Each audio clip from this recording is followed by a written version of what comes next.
Namun ternyata sebagian orang yang katanya tadi salafi, sebagian ustadz yang katanya tadi salafi, mesra dengan ahli bid'ah. Ya, bahkan ketemu di tenda haji, foto bersama. Masya Allah. Seperti sudah sahabat dekat, sahabat karib. Nah, ini menipu ahlu sunnah wal jamaah. Ini perpecahan Wahabi di Indonesia, ditulis dalam buku mereka, Wajah Salafi Ekstrem di Dunia Internet. Di Indonesia sendiri sesama Salafi itu kafir mengkafirkan. Sudah sekitar ada 7 firqah di Indonesia.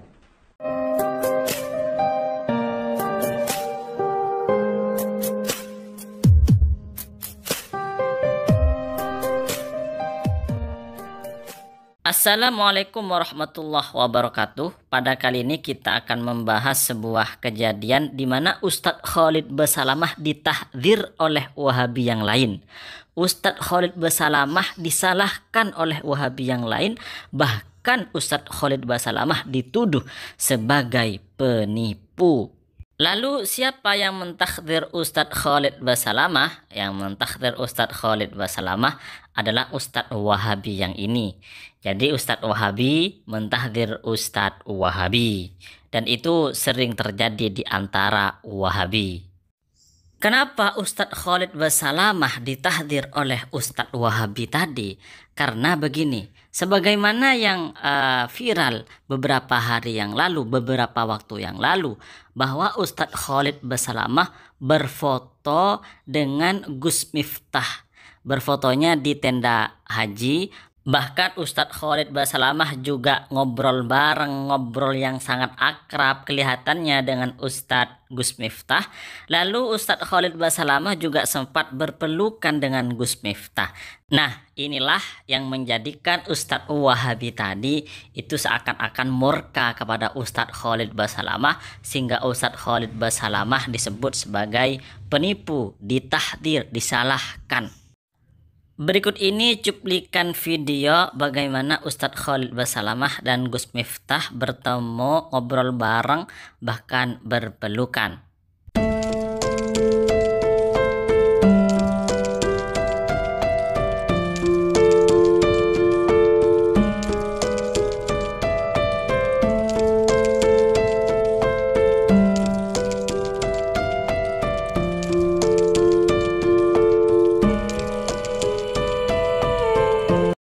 Ustadz Wahabi ini memiliki pendapat, memiliki pandangan bahwa Gus Miftah adalah ahli bid'ah.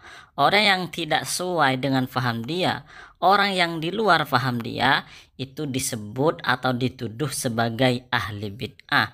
Kemudian dia juga berpandangan dia dan kelompoknya tidak boleh duduk-duduk dengan ahli bid'ah, tidak boleh bermuamalah atau ngobrol bareng atau berteman dengan ahli bid'ah, apalagi menghadiri majlis ustadz ahli bid'ah atau menghadiri pengajian ahli bid'ah.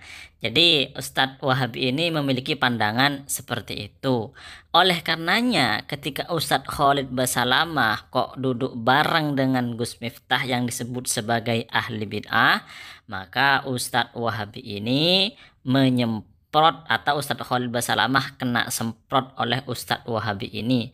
Ustadz Khalid Basalamah ditahdzir pada akhirnya. Dari sini bisa kita pahami bahwa sesama Wahabi saja mereka saling mentahdzir, mereka saling menyesatkan, mereka saling membid'ahkan. Maka sesama Wahabi saja itu ditahdzir kalau berbeda sikap, berbeda pendapat. Yang sebenarnya perbedaan itu bukan di dalam masalah pokok agama. Mereka berani saling mentahdzir, apalagi kepada aswaja, apalagi kepada ahlus sunnah wal jamaah yang memang memiliki perbedaan pendapat yang sangat mencolok, bukan hanya di dalam cabang agama, tetapi juga ada di dalam masalah usul agama atau pondasi agama. Maka tidak heran jika kaum Wahabi pengikut Wahabi, orang-orang Wahabi, bahkan ustadz-ustadz Wahabi itu mereka pemikirannya sempit ya. Sedikit-sedikit bid'ah, sedikit-sedikit syirik, ini bid'ah, ini syirik dan lain sebagainya, menyalahkan ini, menyalahkan itu, berani mengatakan tidak pernah dilakukan oleh Nabi, tidak pernah dilakukan sahabat Nabi, tidak pernah dilakukan oleh ulama salaf.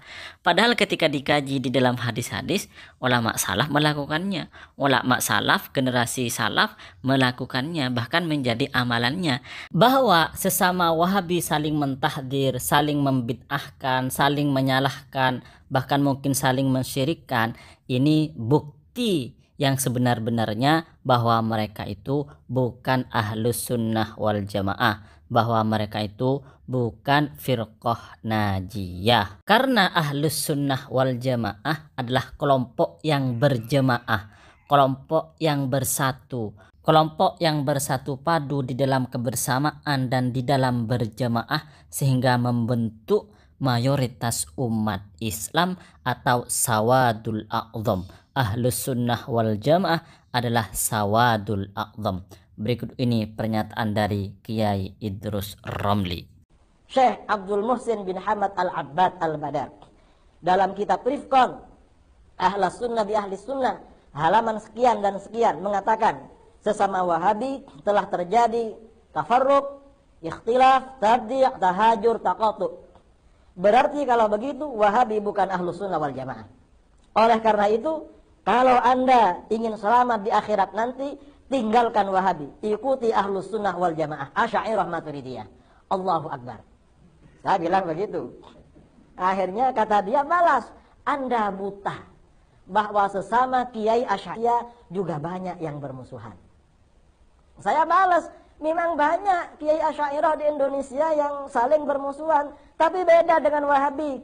Kalau ulama Syiah, Mu'tazilah, Khawarij, Wahabi, kalau bermusuhan biasanya saling bid'ah membid'ahkan, sesat menyesatkan, kafir mengkafirkan.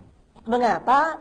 Karena permusuhannya dilatar belakangi oleh perbedaan akidah, perbedaan ideologi. Kalau kiai Asy'ariyah walaupun bermusuhan tapi tidak sampai sesat menyesatkan, tidak bid'ah membid'ahkan. Mengapa? Karena permusuhannya tidak dilatar belakangi perbedaan pendapat. Maka bagi kami santri Ahlus Sunnah wal Jamaah, aswaja atau Ahlus Sunnah wal Jamaah itu bukan ahli bid'ah. Amaliyah dari Ahlus Sunnah wal Jamaah itu ada dalilnya, mengikuti faham generasi salaf. Tetapi kenapa Wahabi menyalahkan? Kenapa Wahabi membid'ahkan? Wahabi kurang ngaji. Nah, bagi teman-teman yang ingin membuktikan bahwa Wahabi, Ustadz Wahabi itu memang kurang ngaji, monggo ditonton video-video yang ada di Najat Ngaji. Di situ kami bongkar betapa Wahabi itu kurang ngaji. Wahabi mengatakan ini tidak pernah dilakukan oleh ulama salaf. Ternyata ketika kami kaji ada perbuatan dari ulama salaf. Teman-teman juga bisa membuktikan sebenarnya paham siapa, paham yang mana, amalan yang mana yang lebih cocok dengan faham generasi salaf, dengan faham sahabat, dengan faham tabi'in, dengan faham tabi'in dan faham generasi salaf yang lain.